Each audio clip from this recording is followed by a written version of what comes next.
Magandang araw mga kaibigan. Narito na naman tayo sa ating pinakaabangan sa storytelling ng Abot Kamay na Pangarap. Sa wakas nalaman na nga ni Dr. Carlos Benitez kung bakit siya nga ang tinuturong mastermind dito sa pagdukot dito kay Don Pipe. At dito naman nagtanong ang kaibigan ni Carlos kung ano nga daw ba ang gagawin niya dito ngayon na ginawa ni Moira na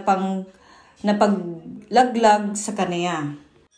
At tuluyan na ngang nakalaya itong si Moira at tuluyan na ngang nag-i-enjoy ito sa labas ng kulungan. At dito naman ay nagkita-kita sila ni Moira at Nerissa at sabay-sabay silang kumain. At dito rin ay tila biglang dumating itong si Giselle na tila ba ay may pang-aasar pa dito kay Moira na para bang hindi nakakatikim ng masarap na pagkain itong si Moira.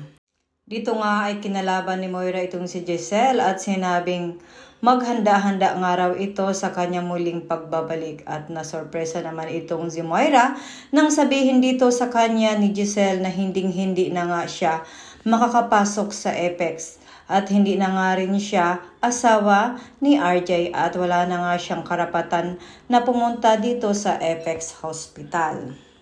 Dito nga naman ay palihim na tinitingnan ni Carlos itong si Moira dahil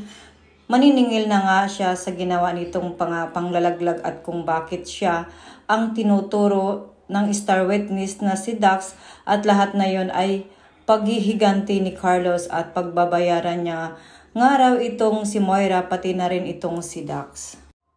Samantala patuloy pa rin din nagdarasal itong si Annalyn Santos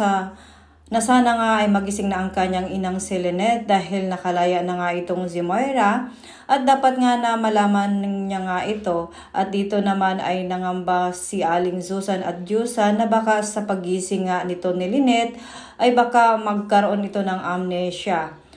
at nga ito at wala nang matandaan at makakalimutan na ni Lynette kung ano ang nangyari. Dito nga ay sinabi ni Tiyang Susan na sana nga hindi nga magkatotoo ang mga yon na magka-amnesia nga itong si Lynette dahil kamalas-malasan naman na kung kailan na ospital itong si Lynette ay dito naman ay makakalaya nga itong si Moira.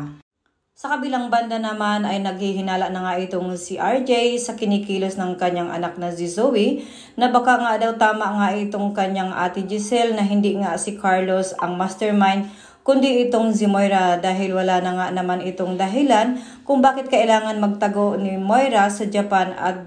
baguhin itong kanyang pagkatao at may posibilidad na si Carlos at si Moira ay magkasabwat sa pagkidnap dito kay Don Pipe at baka may alam din ito sa mga nangyari ngayon kaya samantala ni Moira na si Carlos ang itinuturo dahil nga sa pinaghahanap nga ngayon ng mga pulis itong si Carlos Benitez. Dito naman nga ay malakas ang kutob ni Giselle sa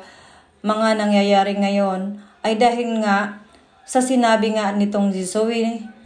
ni Dax dahil sa ito nga ay hiningang pabor dito ni Dax para makalaya nga itong kanyang ina na si Moira kung kaya't panay nga ang alis ni Zoe upang kitain nga itong si Dax at hindi naman pinipilit ni Dax na ibigay ni Zoe ang kanyang sarili dahil gusto nga ni Dax ay makakuha nga ang puso nito ni Zoe at nang hindi napipilitan lamang ito.